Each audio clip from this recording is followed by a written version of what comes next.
So yes അയ്യോ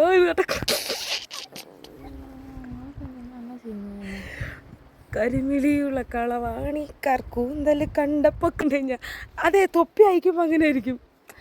ഇപ്പം എന്തായാലും ഞെട്ടണ്ട ആരും. ഞാൻ പറയാൻ വന്നത്, നമ്മളൊരു ഹോൾട്ട് എടുത്തേക്കുക, വീട്ടിക്ക് ഹോൾട്ട്.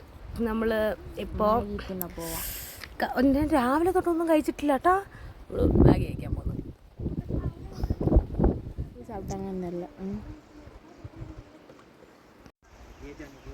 സോ അങ്ങനെ ദൈവത്തിലേക്ക് തൊഴുത് നമ്മൾ തിരിച്ചിറങ്ങി വരുന്ന വഴിക്ക് നല്ലപോലെ വിശന്നു. അങ്ങനെ ഈ മാഗിയൊക്കെ കഴിച്ച് എൻ്റെ ദൈവമേ, ഈ കുട്ടിയാണ് അവിടെ സെർവ് ചെയ്ത് തന്നത് കേട്ടോ. ഈ കുട്ടിയാണ് ആക്ച്വലി അവിടെ കട നടത്തുന്നത്. ഇവരുടെ ഫാമിലി ആയിരിക്കും, ഇങ്ങനെയാണല്ലോ അവരുടെ വരുമാനം.